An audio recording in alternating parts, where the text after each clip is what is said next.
des temples et monastères du bouddhisme tibétain. Depuis des siècles et des siècles, les habitants locaux transmettent une civilisation unique de génération en génération. Ce que nous allons raconter, ce sont des histoires des gens ordinaires sur cette terre. La foi enracinée les a dotés d'une bonté naturelle. La lutte contre un environnement difficile leur a donné une grande persévérance. Face aux opportunités de la nouvelle ère, ils sont encouragés par les rêves et les défis. Voici leurs histoires qui se passent sur cette terre en plein changement.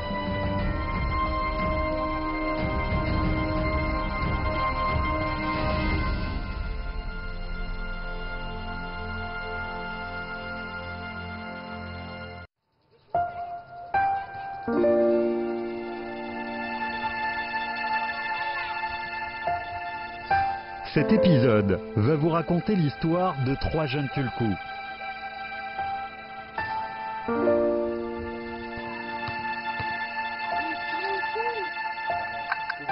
En tant qu'habitants de ce plateau, ils sont conduits par la force de la foi à un chemin de vie spécial. Avec la tradition ancestrale, dans l'époque où ils sont nés, entre le bouddhisme et la modernité, devant la gloire et les responsabilités, c'est l'histoire de leur maturation.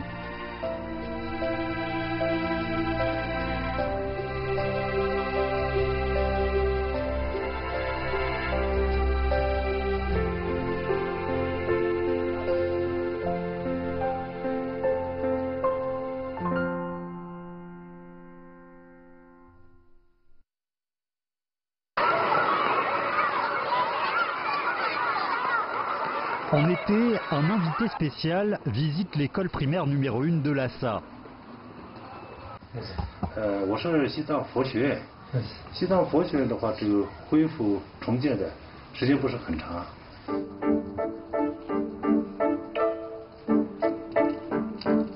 现在我们佛学院的话，培养面临最大的一个问题，就是小活佛，也是少年活佛的这个培养。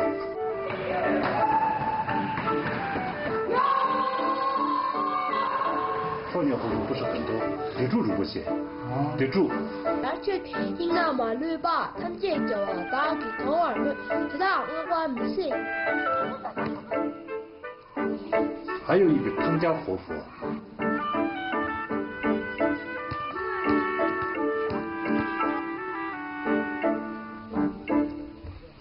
还有一个是叫如不修戒活佛。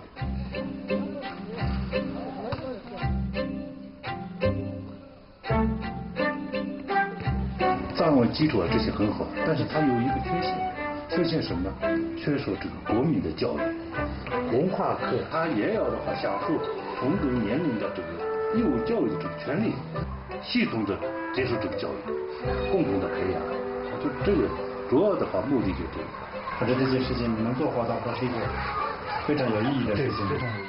我们两个每天都是学老师，在这呢就两不给两不两也是。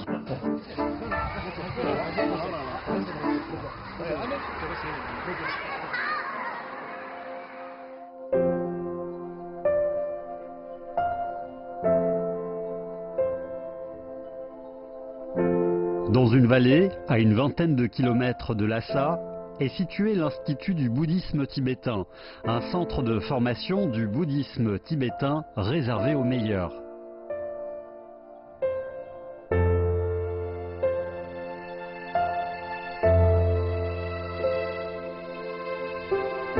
Il y a plus de 1000 ans, le bouddhisme a été introduit au Tibet et est devenu peu à peu la croyance traditionnelle dominante sur ce plateau.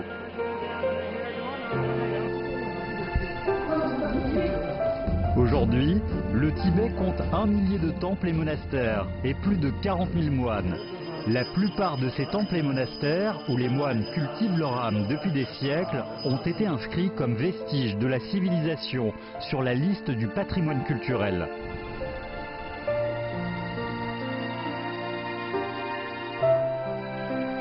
Le bouddhisme tibétain se divise en 4 grandes lignées. Les moines de différentes lignées peuvent poursuivre leurs études dans un institut du bouddhisme après avoir réussi des examens difficiles.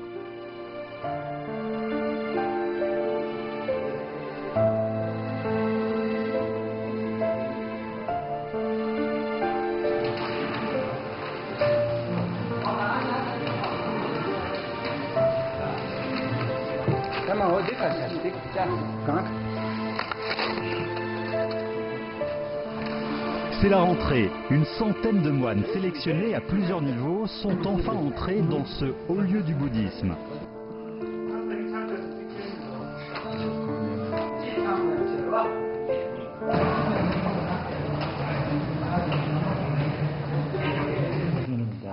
Les jeunes tulkus reçoivent aussi leur nouveau manuel. En tant que tulku ou Bouddha vivant, ils devront travailler beaucoup plus que les enfants de leur âge. Nous voilà au point de départ d'un long chemin vers la sagesse.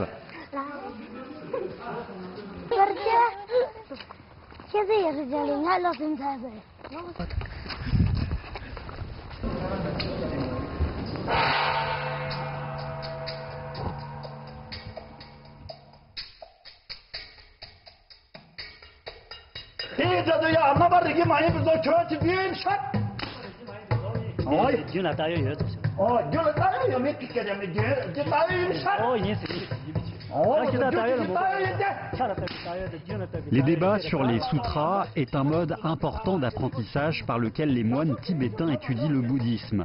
Selon le dogme bouddhiste, chaque pratiquant du bouddhisme doit chercher à maîtriser la véritable signification du bouddhisme à travers de l'argumentation répétée, au lieu de le suivre aveuglément. Les débats sur les sutras est une voie importante vers la compréhension des œuvres canoniques.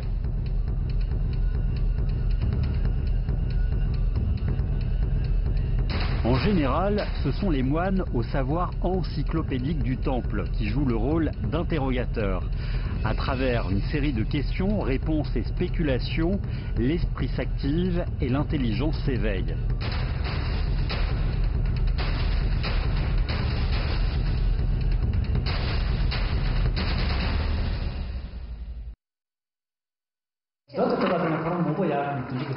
Pour les jeunes tulkus, même pendant leurs cours préférés, il leur arrive d'avoir l'esprit ailleurs.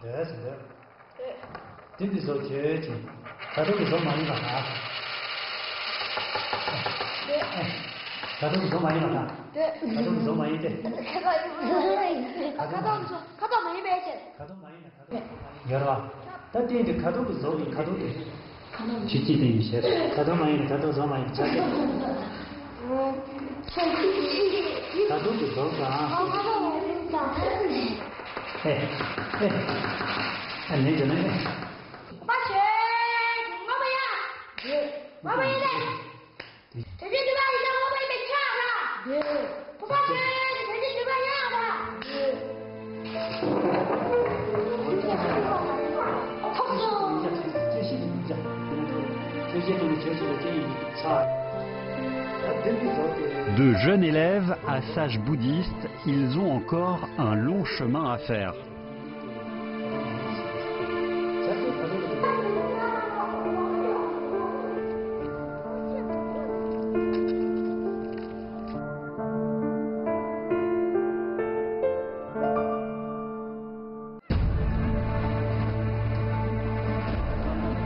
Le Shoton va être célébré. La cérémonie d'exposition du grand Tanka du Bouddha sera organisée par le monastère de Drepung à Lhasa. C'est une fête annuelle où les fidèles viennent en pèlerinage. Les foules continuent à venir. Plusieurs centaines de milliers de pèlerins se réunissent sur le versant opposé de la montagne où se trouve le monastère de Drepung. Ils ont attendu toute la nuit.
Quand le visage du Bouddha sur le tanka géant apparaît, c'est l'heure où l'auréole du Bouddha éclaire le cœur des fidèles.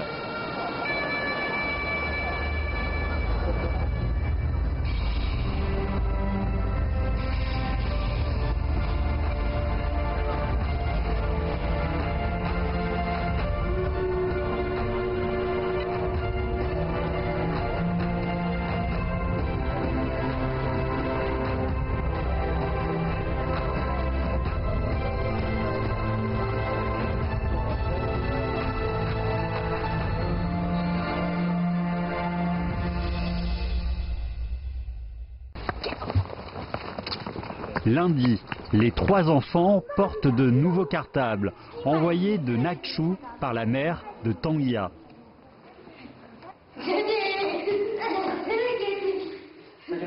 Les joies de l'enfance sont toujours simples. Les nouveaux cartables en forme de tête de tigre amusent beaucoup les jeunes Tulku toute la matinée.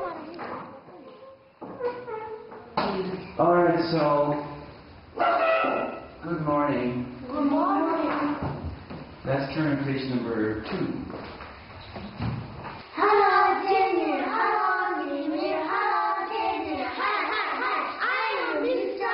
What's your name? My name is Jenny. My name is Jenny. 1, 2, 3, 4. I have 4 markers. Very good. 目前的藏传佛教的高僧大德里面，学英语的比较少，所以我个人其实也是觉得呢，英语的学习也很重要。会另外一门语言，其实对于自身的修学各方面都会有很大的帮助的。It's 8 o'clock. It's 8 o'clock. 觉得他们这个年龄里面已经算是很精进了，但是我觉得应该教他们的所有的老师都会有一个共同的困惑，就如何能够把控这个力度。比如说他们如果不听话怎么办，对吧？然后没有写作业怎么办？然后可不可以惩罚他们？因为他们的身份太特殊了，所以可能所有的老师都会有这样的一些困惑吧。It's 8 o'clock.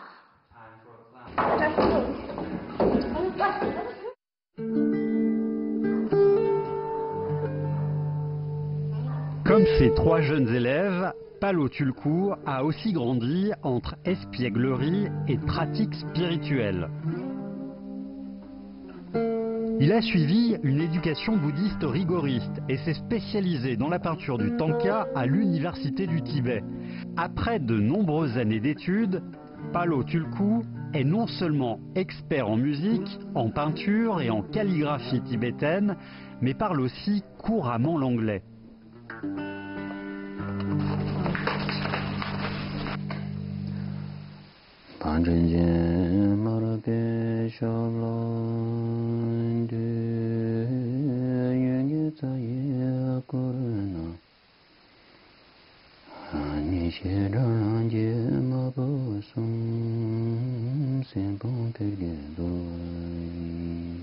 Palo Tulku appartient à Kagyu, une lignée du bouddhisme tibétain qui accorde de l'importance à la transmission orale. Selon la légende, il y a plus de 900 ans, Milarepa, un maître de renom de la tradition, a mené tout seul une vie d'ascèse dans des grottes. Ensuite, il est parti où le vent le portait. Il a composé des morceaux de musique populaire pour les dogmes bouddhiques profonds, laissant un patrimoine culturel précieux à la postérité, les chants de Milarepa.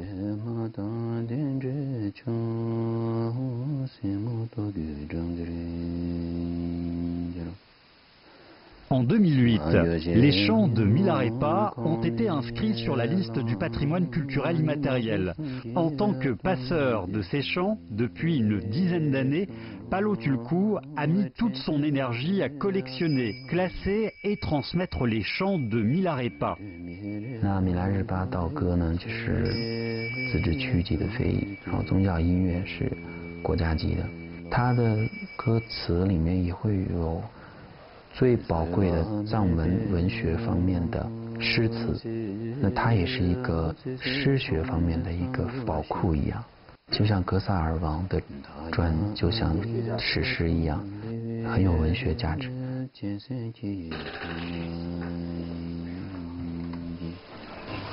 我在罗布林卡里面挨了不少棍子，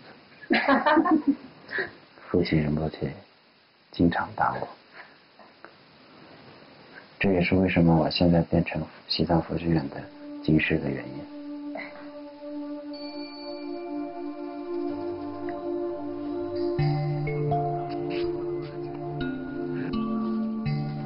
Après les cours, les pelouses et le terrain de sport de l'Institut constituent le paradis des jeunes Tulkus.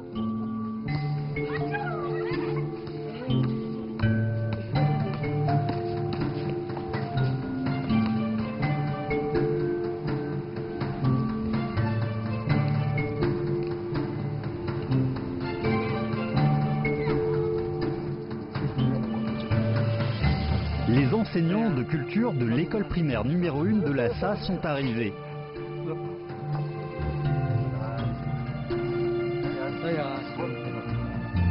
Ce sera une expérience inoubliable dans leur carrière d'enseignement.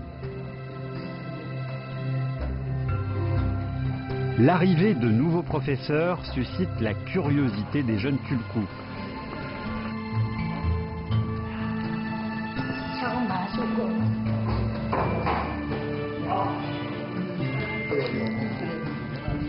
개빼발라 채가 아니 개라 왠지 숨 개가 어떻게 용도 돼.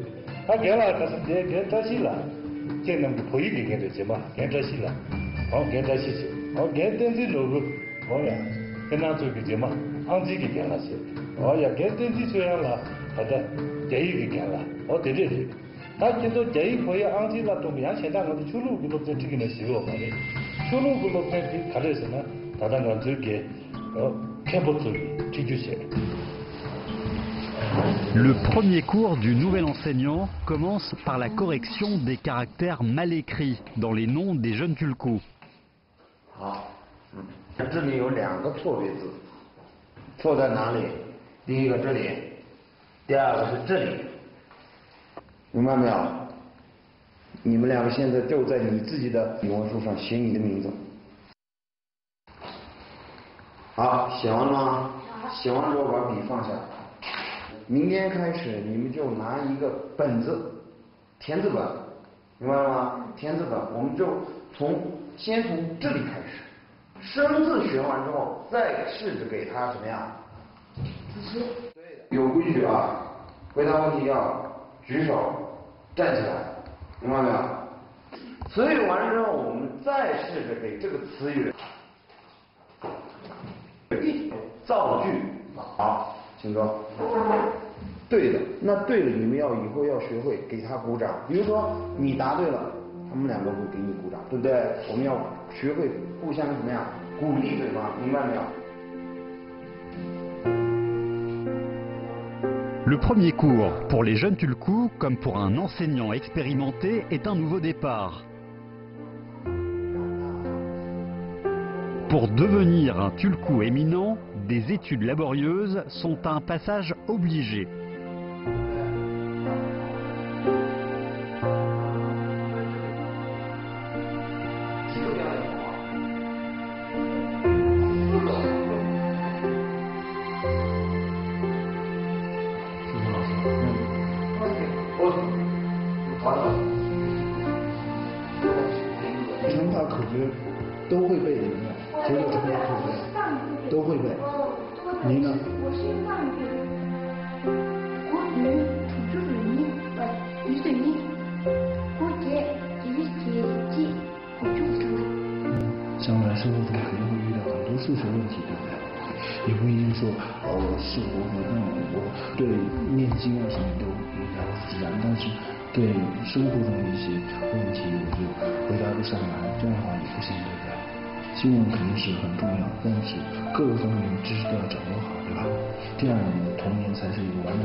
Toutes les 2 semaines, les élèves ont droit à un jour de congé.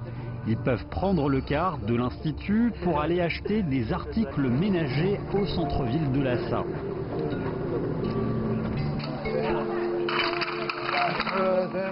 Dans le quartier du Barkor, Doshoé Tulku et ses compagnons s'avancent avec la foule.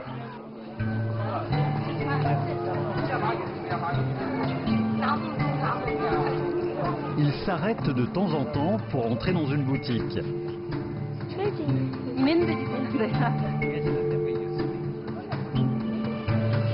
Le nouveau semestre mérite une nouvelle robe.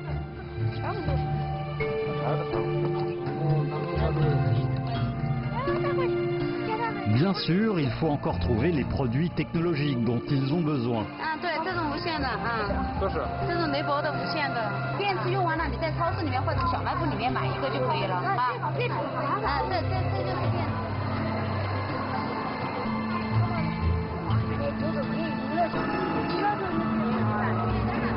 À la fête foraine, Trush Tulku monte sur une énorme roue volante.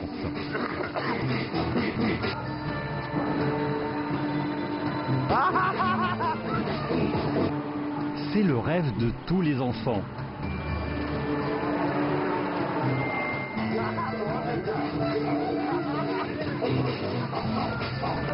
Les parents de Truj Tulku habitent à Lhassa.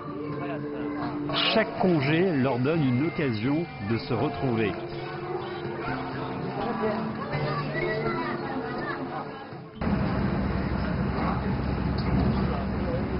Palo Tulku a été invité à participer à la cérémonie d'intronisation d'un Tulku à Shugatse.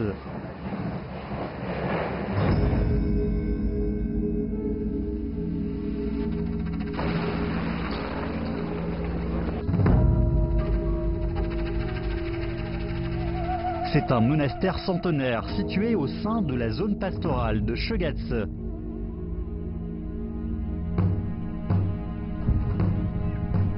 Aujourd'hui, c'est le jour de la cérémonie d'intronisation du 3e Tulku, Jigsan Dorje. Les villageois de toute la région se rassemblent, alors que les bergers, venus des zones pastorales éloignées, ont déjà installé leurs tentes devant le monastère depuis déjà plusieurs jours.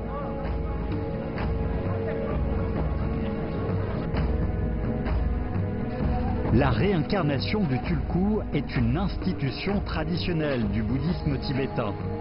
Après la mort d'un Tulku, une mission secrète part à la recherche d'une nouvelle réincarnation. Après une série de rituels religieux, y compris la reconnaissance et la cérémonie d'intronisation, l'enfant mystique choisi deviendra le nouveau Tulku. Aujourd'hui, au Tibet, il existe 358 Tulkus qui sont considérés par les fidèles comme les vénérables qui jouissent d'un statut très élevé. Des dizaines de milliers de croyants se pressent sur les lieux de la cérémonie. Le vénérable Röting Tulku les bénit en touchant leur crâne. Il y a quelques années, lui aussi a fait des études bouddhiques à l'Institut du bouddhisme.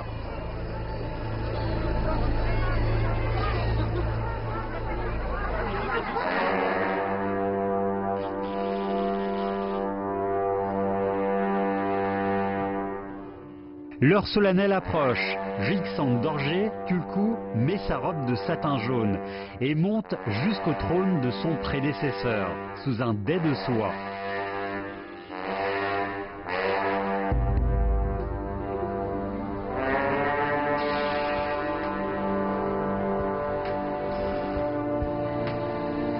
Cela signifie que le nouveau Tulku lui succède.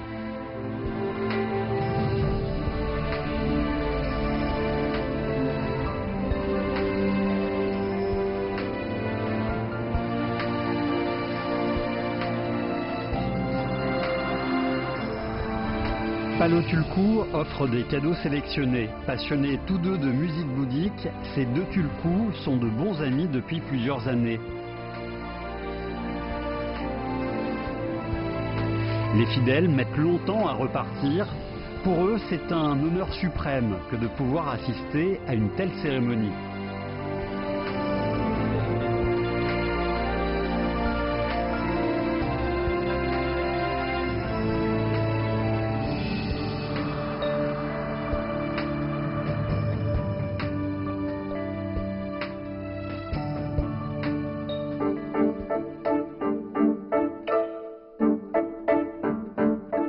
Lorsque la vie est paisible, le temps passe vite. Et voilà que c'est déjà l'automne au Tibet.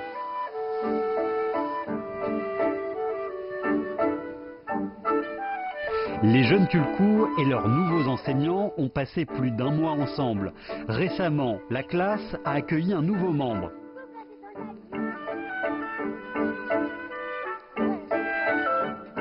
Après un seul mois d'études assidues, les jeunes Tulku ont beaucoup changé. Ils ont grandi un peu et semblent s'être habitués à la nouvelle façon d'apprendre.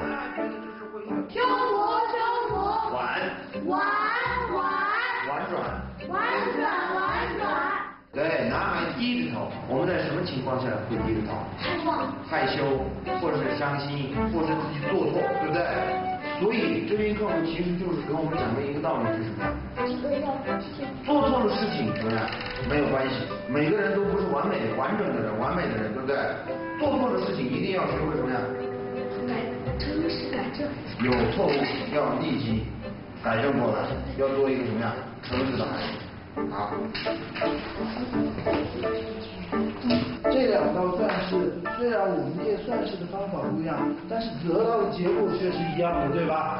对不对？当初刚考试的时候，考的并不是很理想，而且他们基础也是有区别的。像我们的那个汤家火火，他就是我们班里最皮的一个，但是他学知识、掌握知识能力还是挺好的。像德州火火的话，很怎么说勤奋吧，他学起来还是挺快的。谢谢。那你这些题的全是金的，全是你去讲的鸭子，呀，这是。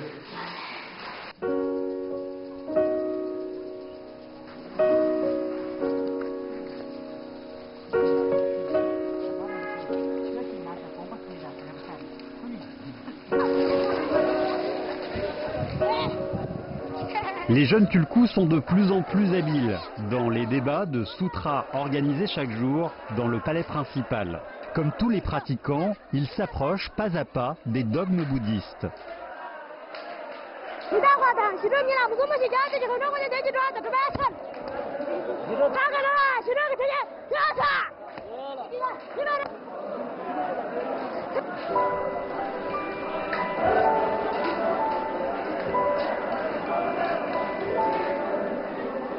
Chaque vie religieuse comporte des phases décisives où l'on progresse. Chaque jour, à l'aube, les jeunes Tulku doivent faire la classe matinale. Ces instants de vie qui illustrent les efforts déployés par les jeunes Tulku sont des images rares.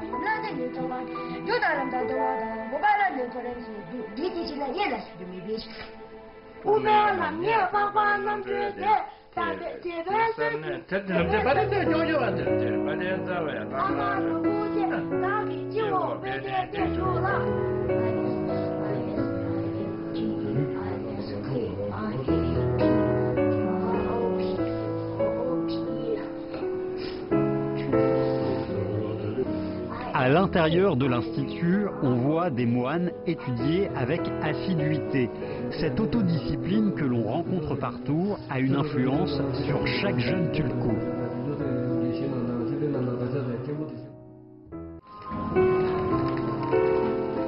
L'hiver arrive au Tibet. Dans la saison froide, les jeunes Tulku travaillent toujours autant.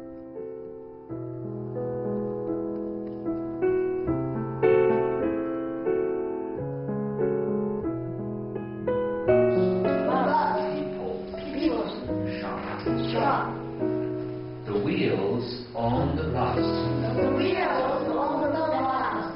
What is this? It's an eraser.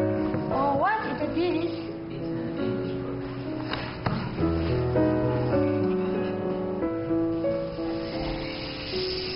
What is this? It's a chalk. What color? It's white.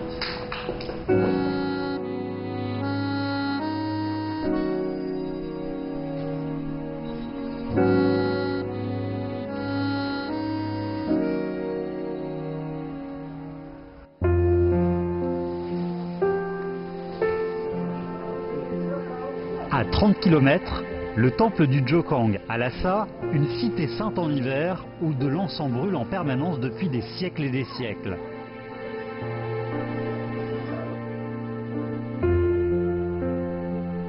Chaque année, en cette saison, des croyants, de façon spontanée, repeignent d'or le Jowo Sakyamuni, la statue la plus noble du temple du Jokang.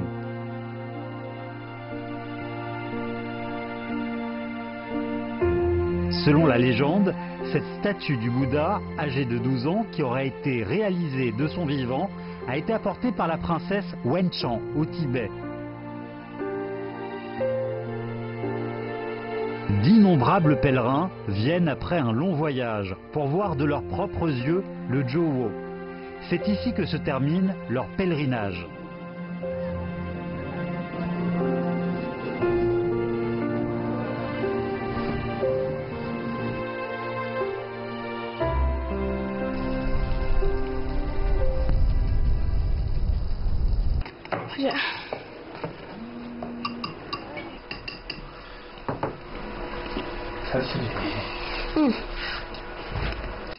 同学啊，这个地方离咱们的可就去了，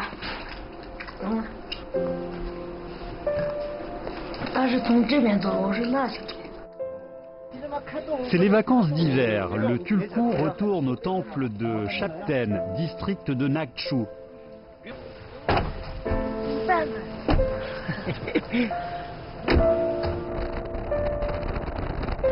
Que c'est bon de retrouver le chemin de la maison et d'être dans un lieu familier.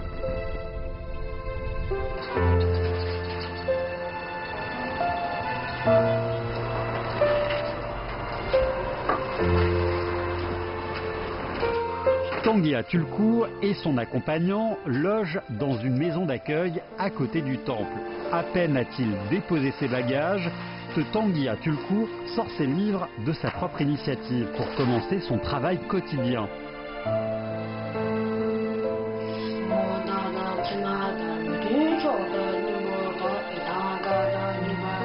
Truj Tulku est retourné aux côtés de ses parents à Lhasa. C'est la joie des retrouvailles.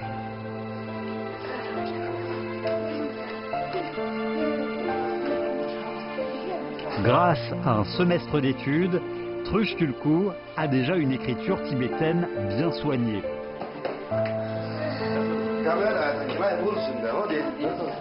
Un maître de sutra du temple vient chaque jour pour aider le jeune Tulku à étudier. Il met sa robe et s'assied humblement sur le siège des pratiques bouddhiques.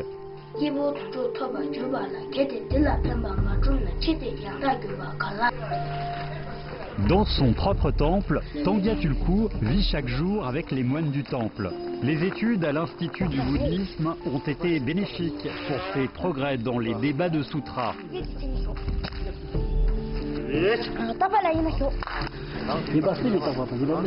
Il semble ne pas être déstabilisé par les questions incessantes.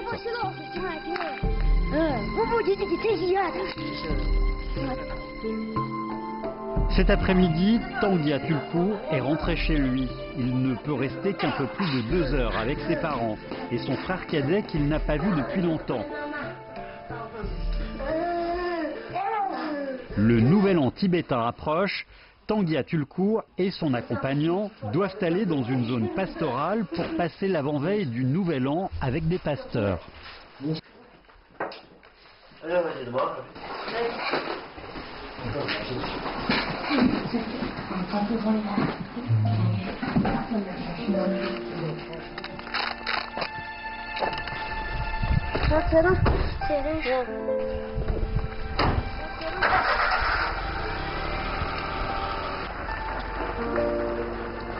Pour chaque tulku, à partir du moment où il devient la nouvelle réincarnation, en endossant le costume, il n'appartient plus seulement à sa famille, il appartient aussi à ses fidèles.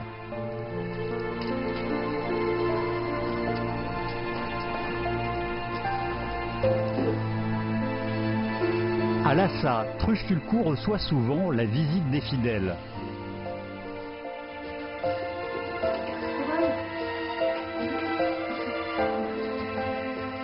Au cours du rite, le garçon espiègle ne se voit plus.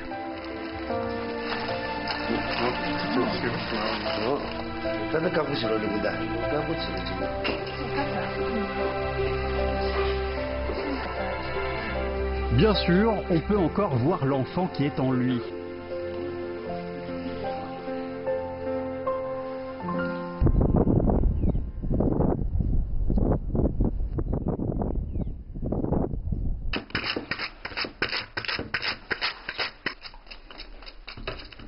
Dans la région de Shannan, Dosho Tulku est retourné dans son propre temple, situé au district de Lunze. C'est sa grand-mère qui s'occupe de sa vie quotidienne.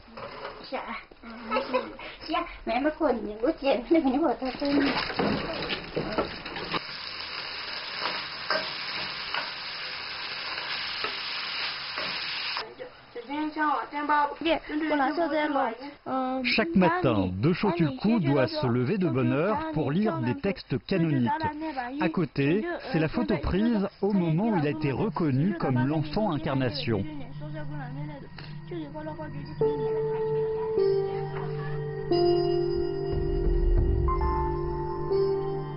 Il y a 6 ans, devant le Jowo Sakyamuni du temple du Jokang, la 11e réincarnation du Panchen Lama a présidé la cérémonie de tirage au sort depuis l'urne d'or.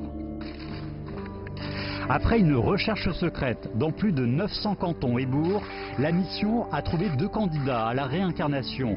Les étiquettes sur lesquelles s'inscrivent les noms des 2 candidats, scellés en soie jaune, sont placées dans une urne d'or.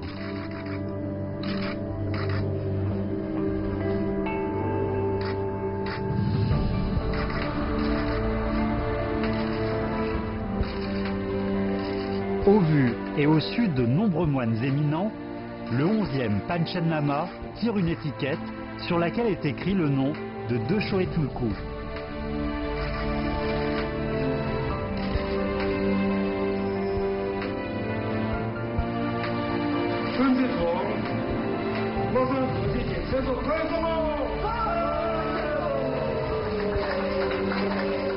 Quelques jours plus tard, le 11e Panchen Lama coupe les cheveux de Dosho Tulku, 5 ans, et lui donne le nom bouddhiste Dosho Jamyang Sherpa Pelden.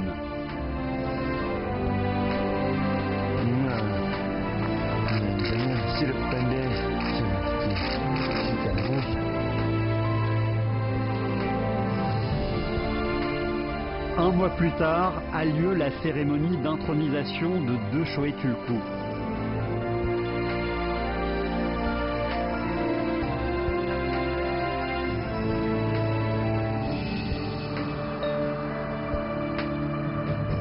À présent, dans le monastère de Zagor, Dosho Tulku va chaque jour, sous la conduite des moines éminents, découvrir les histoires de ce temple antique et des dogmes bouddhistes transmis de génération en génération.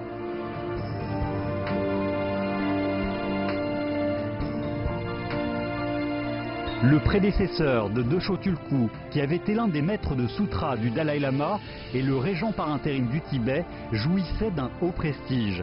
C'est non seulement un honneur, mais aussi un encouragement pour le jeune Dosho Tulku.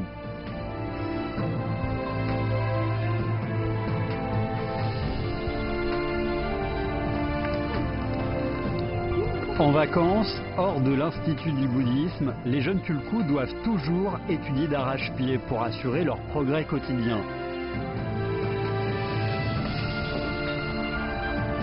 Le début de l'après-midi est un temps libre. Sous le regard de la grand-mère, le petit-fils grandit de jour en jour.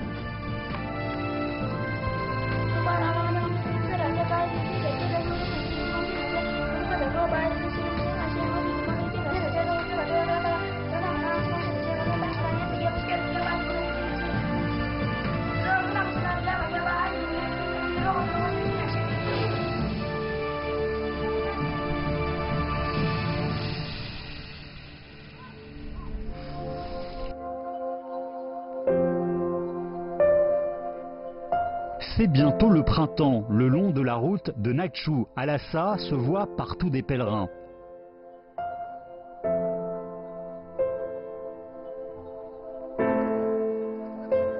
C'est un long voyage. La volonté de prier pour tous les êtres vivants les font progresser en se prosternant constamment, mesurant pas à pas cette terre avec leur propre corps.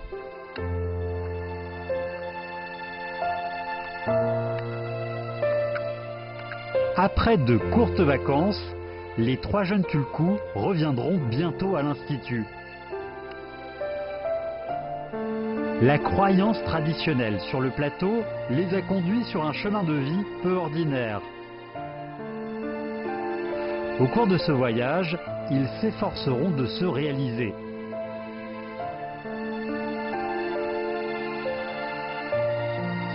L'enfance insouciante touche bientôt à sa fin. Entre le Bouddha et la modernité, devant la gloire et les responsabilités, ils deviendront les nouveaux messagers de cette vieille croyance.